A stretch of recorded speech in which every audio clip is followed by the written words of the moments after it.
بسم اللہ الرحمن الرحیم۔ السلام علیکم ورحمۃ اللہ وبرکاتہ۔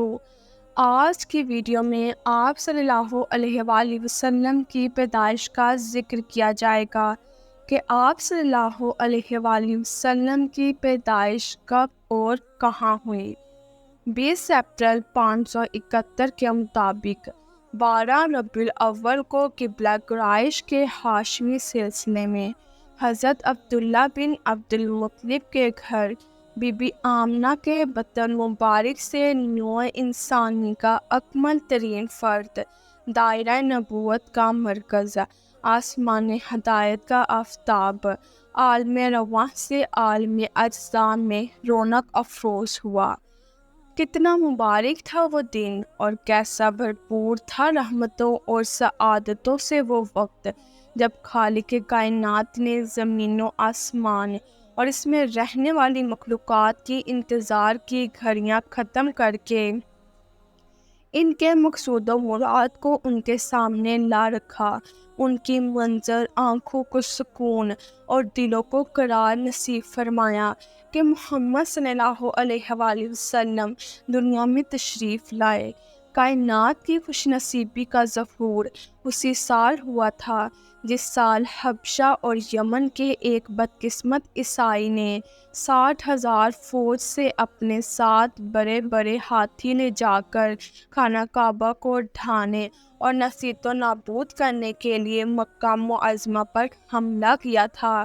عرب میں یہ سال عام الفیل کے نام ہی سے مشہور ہو گیا اور ایک عرصے تک وہ اس سال کو تاریخوں کے استعمال میں اکادن صنائع بنائے رہے ہیں۔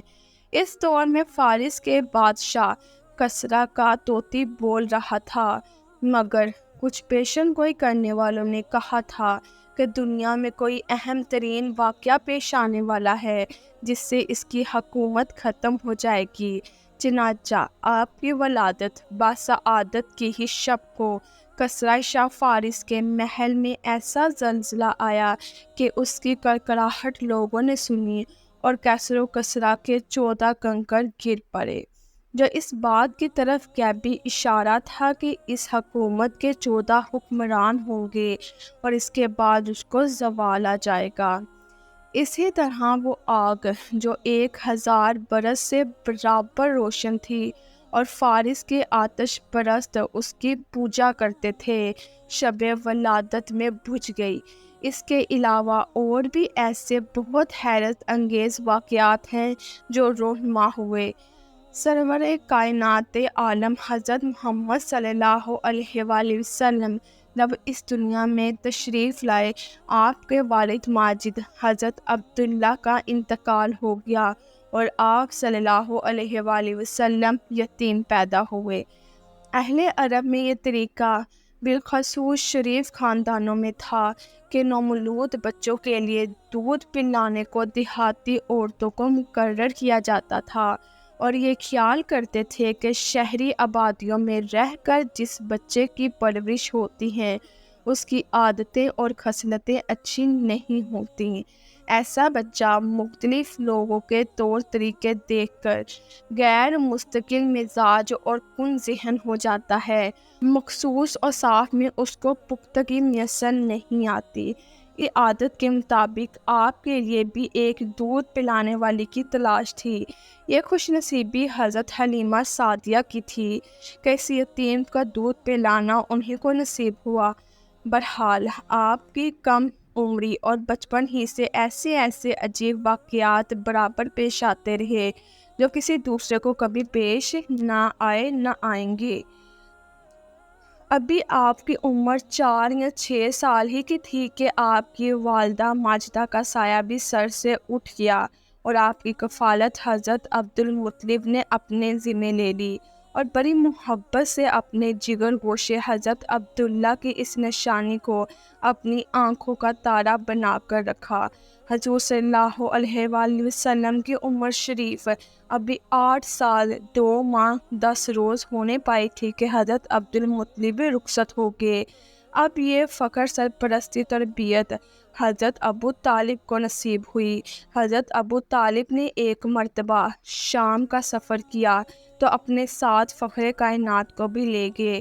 راستے میں ایک عیسائی عالم نے آپ کے ساتھ پیش آنے والے غیر معمولی واقعات کو دیکھ کر کہا، یہی پروردگار عالم کے وہ رسول ہیں جو دنیا جہان کے لیے رحمت بن کر مبعوث ہوں گے۔ بحیرہ نے مشورہ دیا کہ تم ان کو ملک شام نہ لے جاؤ، ورنہ ان کی علامتیں دیکھ کر جلن کی وجہ سے یہودی ان کو قتل کر دیں گے۔ حضرت ابو طالب نے یہ مشورہ قبول کیا اور آپ کو ساتھ لے کر مکہ معظمہ لوٹ آئے۔ جب آپ کی عمر تقریباً 24-25 سال کی ہو گئی تو آپ نے حضرت ختیجہ کے غلام میسر کے ساتھ تجارتی سفر ملک شام کا کیا۔ اس سفر سے واپسی کے بعد آپ کا نکاح حضرت ختیجہ سے ہوا۔ نکاح سے تقریباً 15 سال بعد آپ کی عمر 40 سال تھی تو وہی خداوندی کا آپ صلی اللہ علیہ وآلہ وسلم پر نزول ہوا اور فرائض رسالت کی ادائیگی کی عظیم ترین ذمہ داری آپ کے سپرد کی گئی۔ یوں مکی زندگی کا ایک سخت ترین دور کا آغاز ہوا۔ نبوت ملنے کے بعد کفار مکہ نے تکلیفیں پہنچانے کی جو تدبیریں، مکاریاں، مظالم اور زیادتیاں ان کے بس میں تھی، سب ہی کر گزرنے کے ساتھ طرح طرح کے لالچ بھی دیے، مگر کوئی مقصد میں کامیاب نہ ہو سکا۔ وہ چاہتے تھے کہ آپ اعلان توحید سے باز آ جائیں، مگر کسی قیمت پر یہ نہ ہو سکا۔ آخر کار کفار ان قریش نے آپ کا مکمل طور پر ایک باہمی حلت نامے کے ذریعے بائیکاٹ کر دیا اور آپ کو شہر بدر کر کے پہاڑ کی ایک گھاٹی میں محصور کر دیا، جہاں کچھ کم 3 سال کے عرصے تک محاصرے میں رہے، جسے شعیب ابی طالب کہا جاتا ہے، اور بالآخر ایک معجزے کے نتیجے میں قریش کا وہ ظالمانہ معاہدہ ختم ہوا اور اس محاصرے کے وقت آپ کی عمر 49 سال کی تھی۔ نبی کریم صلی اللہ علیہ وآلہ وسلم کی گفتگو اور ہنسی۔ سب سے زیادہ مختصراً کلام آپ صلی اللہ علیہ وآلہ وسلم کا تھا، اور اسی کو حضرت جبرائیل علیہ السلام آپ صلی اللہ علیہ وآلہ وسلم کے پاس لائے اور باوجود اختصار کے جو چاہتے وہ جمع فرماتے۔ آپ کلمات جامعہ سے کلام فرماتے، نہ زیادتی ان میں تھی نہ کمی، گویا موتیوں کے دانوں کی طرح ایک دوسرے کے پیچھے چلے آ رہی ہیں، اور کلام میں کچھ توقف ہوتا تھا کہ سننے والے یاد کر لیں۔ آپ کی آواز بلند اور لہجہ سب سے اچھا تھا، سکوت بہت فرماتے اور بلا ضرورت لب مبارک گفتگو کے لیے نہ ہلاتے، نامعقول لفظ زبان پر نہ لاتے، اور حالت رضا اور غضب میں سچ کے سوا اور کچھ نہ کہتے۔ زبان کو قابو میں رکھنا۔ آپ صلی اللہ علیہ وآلہ وسلم سے فرماتے سنا، گفتگو کرتے وقت اپنی زبان کو قابو میں رکھو، کیونکہ زبان کی بے باکیاں اچھے اعمال کو بے وزن اور بے نور کر دیتی ہیں۔ ہمیشہ سنجیدہ اور بامقصد گفتگو کرتے۔ آپ صلی اللہ علیہ وآلہ وسلم کی گفتگو سنجیدگی کا اعلیٰ نمونہ ہوتی۔ گفتگو کے سلسلے میں آپ کا اصول تھا کہ اچھی گفتگو کرو ورنہ خاموش رہو۔ آپ صلی اللہ علیہ وآلہ وسلم کے پیش نظر ہمیشہ یہ آیت رہی، قولوا للناس حسنا، لوگوں سے اچھی بات کہو۔ آپ صلی اللہ علیہ وآلہ وسلم ہمیشہ سنجیدہ اور بامقصد گفتگو فرماتے اور اسی کی لوگوں کو تلقین فرماتے۔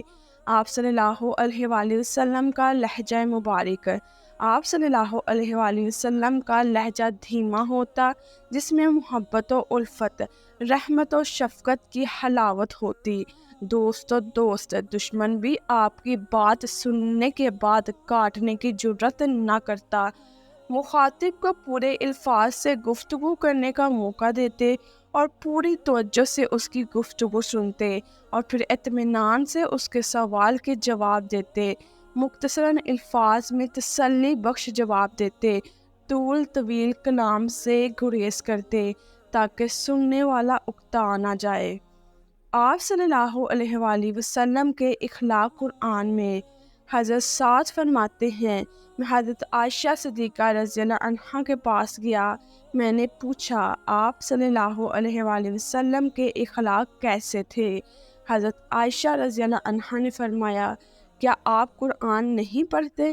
میں نے کہا جی ہاں پڑھتا ہوں۔ حضرت عائشہ صدیقہ نے فرمایا، بس آپ صلی اللہ علیہ وآلہ وسلم کے اخلاق قرآن ہی تو ہیں۔ اللہ مکارم اخلاق کو پسند کرتے ہیں۔ حضرت ابو ہریرہ نے آپ صلی اللہ علیہ وآلہ وسلم سے پوچھا، اے اللہ کے رسول، کیا اللہ پاک مکارم اخلاق کو پسند کرتے ہیں؟ آپ صلی اللہ علیہ وآلہ وسلم نے فرمایا، قسم ہے اس ذات کی جس کے قبضہ قدرت میں میری جان ہے، جنت میں خوش اخلاق کے سوا اور کوئی داخل نہ ہوگا۔ نبی کریم صلی اللہ علیہ وآلہ وسلم کی ٹوپی مبارک۔ نبی کریم صلی اللہ علیہ وآلہ وسلم کی ٹوپی مبارک سر سے چمٹی ہوئی ہوتی تھی اور اونچی ٹوپی کبھی استعمال نہیں کی۔ صحابہ اکرام کی بھی ٹوپیاں سر سے چپٹی ہوئی ہوتی تھی، اونچی نہیں ہوتی تھی۔ نبی کریم صلی اللہ علیہ وآلہ وسلم کا امامہ مبارک، ان حضرت صلی اللہ علیہ وآلہ وسلم امامہ کے نیچے ٹوپی رکھتے تھے۔ فرماتے ہیں کہ ہم میں اور مشرکین میں بھی فرق ہے کہ ہم ٹوپیوں پر امامہ باندھتے ہیں۔ حضور صلی اللہ علیہ وآلہ وسلم جب امامہ باندھتے تو اس کا شملہ دو شانوں کے درمیان لٹکا لیتے اور کبھی دائیں جانب اور کبھی بائیں جانب ڈال دیتے اور کبھی تحت تھوڑی کے نیچے لپیٹ لیتے۔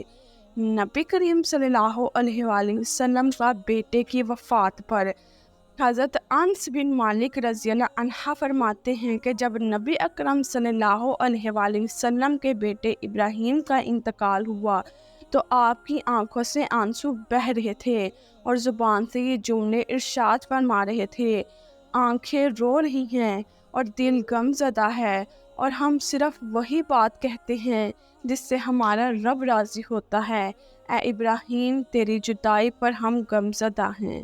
نبی کریم صلی اللہ علیہ وآلہ وسلم کا شکر۔ حضرت انس بن عوف رضی اللہ عنہ فرماتے ہیں کہ ایک بار نبی کریم صلی اللہ علیہ وآلہ وسلم نے اتنا لمبا سجدہ کیا کہ میرا خیال ہونے لگا کہ آپ صلی اللہ علیہ وآلہ وسلم کی روح پرواز کر گئی ہے۔ قریب کیا تو آپ صلی اللہ علیہ وآلہ وسلم نے سر مبارک سجدے سے اٹھایا تو میں نے پوچھا، اتنا لمبا سجدہ؟ مجھے ڈر لگا کہ آپ کی روح پرواز کر گئی ہے۔ تو آپ صلی اللہ علیہ وآلہ وسلم نے فرمایا، جبرائیل علیہ السلام نے مجھے خوشخبری دی ہے کہ اللہ نے فرمایا، جس شخص نے آپ صلی اللہ علیہ وآلہ وسلم پر درود بھیجا میں اس پر رحمت نازل کروں گا، اور جس نے سلام کیا میں اس پر سلامتی کروں گا، اس لیے میں نے سجدہ شکر بجا لایا۔ نبی کریم صلی اللہ علیہ وآلہ وسلم کا فاقہ۔ حضرت عائشہ رضی اللہ عنہا بیان کرتی ہیں کہ آپ صلی اللہ علیہ وآلہ وسلم نے کبھی بھی پیٹ بھر کر کھانا نہیں کھایا اور اکثر فاقے پر فاقے کیے جاتے تھے۔ ایک اور روایت میں اماں عائشہ صدیقہ رضی اللہ عنہا فرماتی ہیں کہ نبی کریم صلی اللہ علیہ وآلہ وسلم کے گھر والے ایک ایک مہینہ اس طرح سے گزارتے کہ گھر میں آگ نہ سلگائی جاتی اور ہمارا کھانا یہی ہوتا، سجور اور پانی۔ کسی کی برائی نہیں سنتے تھے۔ آپ صلی اللہ علیہ وآلہ وسلم کسی کی برائی اور عیب میں شامل نہ ہوتے تھے۔ دوستوں سے فرماتے، میرے پاس کسی کی شکایت نہ کرو، میں چاہتا ہوں کہ جب دنیا سے جاؤں تو میرا دل سب کی طرف سے صاف ہو۔ سبحان اللہ۔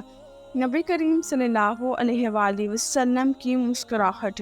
آپ صلی اللہ علیہ وآلہ وسلم زیادہ تر مسکراتے تھے اور کبھی کبھی ہنستے تھے، البتہ آپ صلی اللہ علیہ وآلہ وسلم قہقہ نہیں لگاتے تھے۔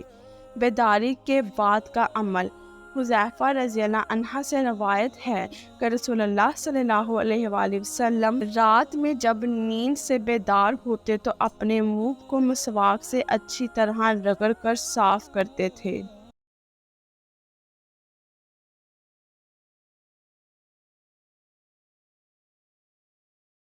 ہاں